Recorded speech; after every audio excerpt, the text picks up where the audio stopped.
Mr. Hoan finally admitted the truth. He was wrong. The words he once believed he would never say fell heavily from his lips, filled with regret and fear. But in that fragile moment, all eyes turned to James. Would he explode with years of buried resentment, or would silence speak louder than anger? As his father apologized, James's reaction became the answer that would decide whether this broken family could truly heal or remain shattered forever. The winter morning arrived quietly, the kind of quiet that made people listen to their own thoughts, whether they wanted to or not. A pale sunlight slipped through the thin curtains, touching the old wooden table, the chipped teacup, and finally resting on Mr. Hoan's trembling hands. For the first time in many years, the house felt unfamiliar to him, not because it had changed, but because he had. Outside, life continued as usual. Someone's motorbike passed by, a neighbor called out to her child. The kettle in the kitchen hissed impatiently. Ordinary sounds, everyday life. Yet inside Mr. Hoan's chest, a storm had been raging all night. Regret is a strange thing. It doesn't shout. It whispers, repeats itself, and refuses to leave you alone. He had always believed he was right, as a father, as a man who had fought his way out of poverty, as someone who thought control was the same as protection. For years he convinced himself that every harsh word, every command, every cruel decision was for James's own good. But now, sitting alone, he finally understood the truth he had avoided for so long. Good intentions do not excuse broken hearts. Images kept returning to him. James standing tall yet wounded, deep shielding him without hesitation. The look in his son's eyes when love and loyalty collided. That look hurt more than any accusation. It was not anger. It was disappointment. Mr. Hoan exhaled slowly. "I was wrong," he whispered to no one in particular. The words felt heavy, unfamiliar, almost dangerous. He had never been good at saying them. In his world, fathers did not apologize. Fathers commanded, decided, and expected obedience. But what had that pride cost him? James had grown distant, not in miles, but in spirit. The son who once waited eagerly for his approval now spoke carefully, as if every word might become a weapon. And Dieppe, gentle, resilient Dieppe, had become a mirror reflecting all the things Mr. Hoan didn't want to see in himself. Today, he knew something had to change. When James arrived later that afternoon, the air itself seemed to pause. He stood at the doorway, calm but guarded, carrying the quiet strength of someone who had learned to survive disappointment. Mr. Hoan looked at his son and felt an ache so deep it stole his breath. This time, there would be no shouting, no commands, no conditions. Only a father, standing at the edge of his pride, about to do the hardest thing of his life, admit his mistakes and ask for forgiveness, not knowing if his son's heart would still be open enough to hear it. And as James stepped inside, both men understood this moment would change everything. James did not sit down right away. He stood near the door, one hand resting lightly on the wooden frame, as if he might leave at any second. The room smelled of old tea leaves and damp winter air, a scent that carried too many memories. For a moment, neither father nor son spoke. Silence stretched between them, not empty, but heavy, filled with everything that had never been said. Mr. Hoan cleared his throat. His voice, once sharp and commanding, now sounded fragile, almost unsure. "James, sit down," he said, then paused, as if realizing that even this simple sentence carried the weight of habit. "If you want." That small hesitation did not go unnoticed. James slowly sat opposite him. He kept his back straight, his expression calm, but his fingers were clenched beneath the table. Years of discipline had taught him how to hide pain well. Still, his eyes betrayed him, They were tired, cautious, like someone who had learned not to expect kindness. Mr. Hoan looked at his son and felt his chest tighten. How long had it been since he truly looked at James, not as an extension of his own will, but as a man with his own heart? He took a deep breath. "I owe you an apology," he said. The words landed softly, yet they shook the room. James froze. For a second, he wondered if he had misheard. In his entire life, his father had never spoken like this, not once. Apologies were things other people offered, never Mr. Hoan. "I was wrong," Mr. Hoan continued, his eyes lowering. "About Deep, about your choices, about thinking I could decide your life for you." Outside, a dog barked, a child laughed, a vendor called out on the street. The world kept moving, indifferent to the quiet earthquake happening between them. James felt something twist inside his chest. He had prepared himself for arguments, for anger, even for rejection. But this confession left him unarmed. Memories rushed back, being controlled, being forced away, being made to choose between love and blood. Pain he thought he had buried rose slowly, like water seeping through cracked ground. "You hurt her," James said quietly, "and you hurt me." Mr. Hoan nodded. "I know, and I regret it every day." For the first time, James saw his father not as an unshakable authority, but as an aging man, weighed down by his own mistakes. The realization was unsettling and strangely human. Forgiveness did not arrive instantly. It hovered at the edge of James's heart, uncertain. Apologies, he knew, did not erase scars. They only opened the door to healing. James exhaled slowly. "I don't know if I can forgive you yet," he said honestly, "but I hear you."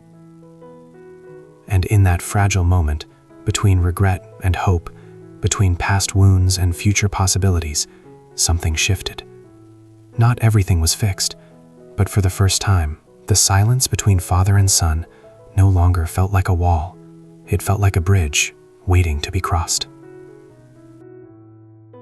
Sometimes the hardest sound in the world is not shouting, but the quiet after an apology. That silence lingered long after James's words faded into the air.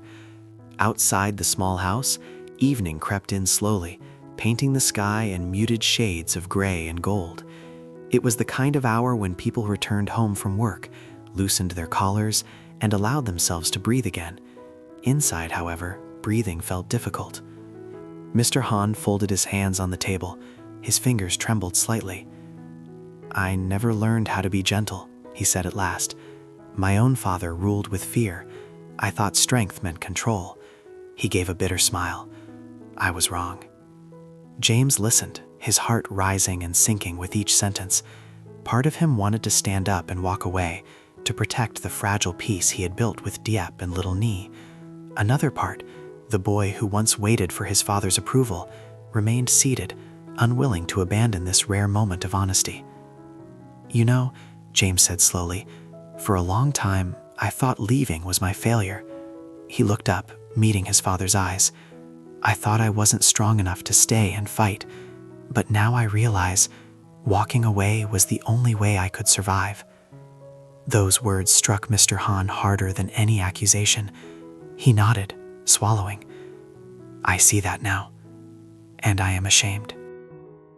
In that moment, forgiveness did not feel like a grand declaration.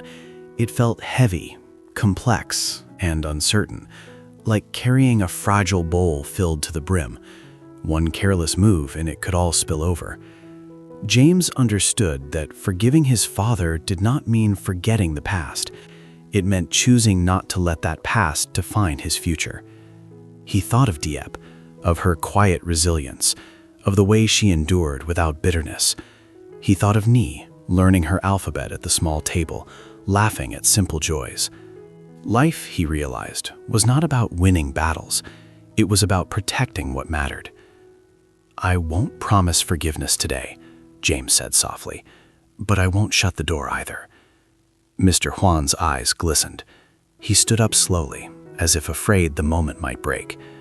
"That is more than I deserve," he replied. As James stepped outside, the cool air brushed his face. The sky had darkened, but a few stars had begun to appear, faint yet persistent. He took a deep breath, feeling both lighter and heavier at once. The past was still there, quietly echoing behind him, but ahead lay something new. The possibility that broken bonds, like wounded hearts, could heal, not suddenly, not easily, but with patience, truth, and time. And sometimes that was enough. Morning arrived without ceremony. No dramatic sunrise, no sudden clarity, just pale light slipping through the thin curtains, the kind of light that touched everything gently, as if afraid to wake old wounds. James lay awake long before anyone else stirred. The conversation from the night before still echoed in his chest, not loudly, but persistently, like a distant bell that refused to fade. Outside, the world was already moving. Somewhere nearby, a rooster crowed. A motorbike passed on the dirt road. Ordinary sounds, simple, familiar, yet they grounded him. Life, he realized, had a way of continuing, even when hearts were still negotiating with the past. Dieppe was in the kitchen when he stepped out. She stood by the stove, stirring a small pot of porridge, her movements calm and unhurried. She did not ask questions. She did not search his face for answers. She simply said, "You're awake early," and smiled, a soft smile, the kind that didn't demand explanations. That was her strength, not loud, not forceful, but steady. James sat at the wooden table, watching steam rise and disappear. In that quiet space, he felt the weight of a decision forming, not about his father, not about forgiveness, but about responsibility. He had spent years running from pain, then years carrying it. Now he understood that healing was not a destination. It was a daily choice, as ordinary and necessary as preparing breakfast. When Mr. Hoan appeared at the doorway, he hesitated. He looked smaller in the morning light, stripped of authority and anger, just an aging man standing at the edge of a second chance. Nee followed behind him, holding her book upside down, unaware of the fragile history surrounding her. "Grandpa," she said brightly, the word innocent and unguarded. The sound broke something open. James did not speak. He simply nodded, a quiet gesture, but one filled with meaning. It was not forgiveness fully given, nor was it rejection. It was an invitation to walk forward, slowly, carefully, together. Later that day, as the sun climbed higher, James stepped outside with Dieppe. They stood side by side, looking at the small patch of land they were slowly turning into a home. No promises were made aloud. None were needed. In the rhythm of shared silence, James understood something essential. Love does not erase scars, but it teaches us how to live with them. And perhaps that was the truest reconciliation of all. Not a dramatic ending, but a quiet beginning, rooted in everyday life, where broken hearts learn, patiently, how to beat again. This story reminds us that love, family, and healing are never simple or perfect. Parents may believe they know what is best. Children may carry silent pain, and misunderstandings can grow into deep wounds over time. Yet, even the heaviest mistakes do not erase the bond between a parent and a child. True strength does not always come from confrontation or revenge. Sometimes it comes from restraint, patience, and the courage to choose compassion over anger. James learns that forgiveness is not forgetting the past, but accepting it without allowing it to destroy the present. His father learns that control can never replace understanding, and that love must be given with respect, not force. Dieppe's quiet presence teaches an important truth. Healing often begins with empathy, not words. Small acts of care, shared silence, and everyday kindness can slowly mend what pain has broken. Life does not change in grand moments alone, but in ordinary days where people choose to stay, to listen, and to try again. In the end, the greatest lesson is this: we cannot change where we come from, but we can choose how we move forward. When love is patient and hearts are willing, even the deepest fractures can begin to heal.